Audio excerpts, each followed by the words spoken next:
There is no oil in this desert, only dead wood. A meager substitute, yet important enough to fuel rivalry between the tribes.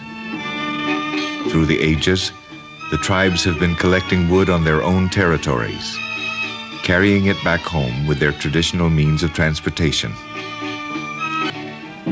Their harmony fell apart when the Sufyan tribe borrowed a truck. They ventured into the Ahmar territory and started to pick up loads of wood.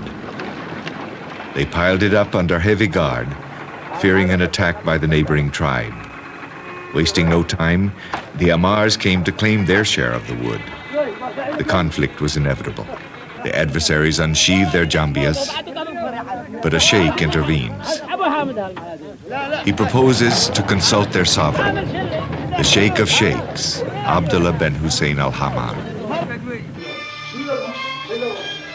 Illustrious Sheikh Abdullah, whose ancestors were companions of the Prophet, and whose renowned forefathers conquered Spain and built a palace in Madrid still bearing their name. Illustrious Sheikh Abdullah, for 5 years he's been defying the authority of the government of Yemen. For 5 years he's been living as an outlaw in his fortress surrounded by his private army of 40,000 men, armed by Saudi Arabia.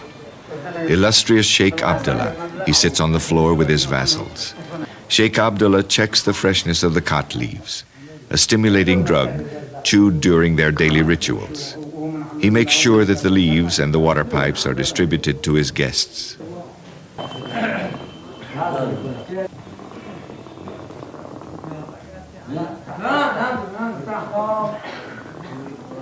The Sufyans want justice to be done regarding the 2 killings committed by the Ahmar who stole the wood piled along the road.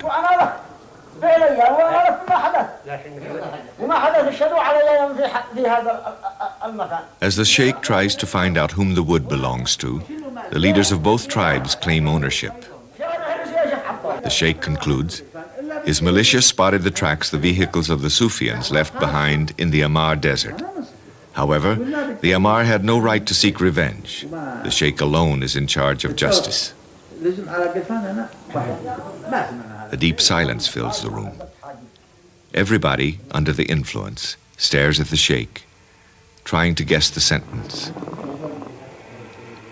Sheikh Abdullah hands over his judgment in an airmail envelope, a judgment worthy of King Solomon. 2 sheikhs from each tribe will go to jail. They will be locked up in the same cell until they come to an agreement. The decision is irreversible. A shackle on their feet, the prisoners are locked up in one of the wells of the citadel.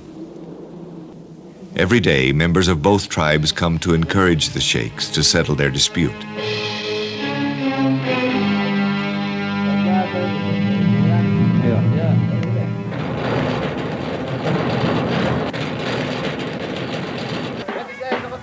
A few days later, the sheikhs of the Ahmar tribe come back to salute Sheikh Abdullah. They tell him that the prisoners have settled their dispute. They ask him to set the prisoners free and to accompany them to the mountains to meet with the Sufyans. Sheikh Abdullah accepts, to the great joy of his vassals.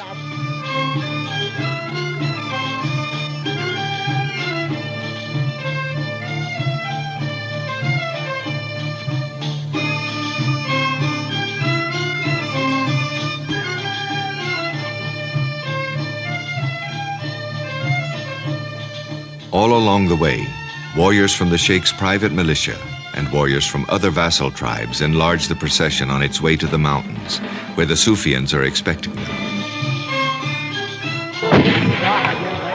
On the mountain, the Sufyans welcome Sheikh Abdullah and the Ahmars, showing off their shooting skill.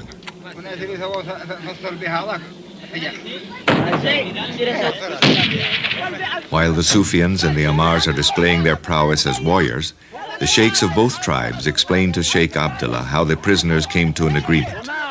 Some Ahmars accuse the almighty Sheikh of sowing discord between his vassal tribes by lending a truck to their adversaries.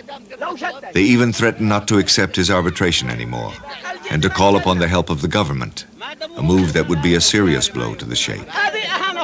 The Sheikh reacts swiftly and decides to repossess the truck he loaned. From now on, they will have to collect the wood with their camels, the way they've been doing it for several millennia.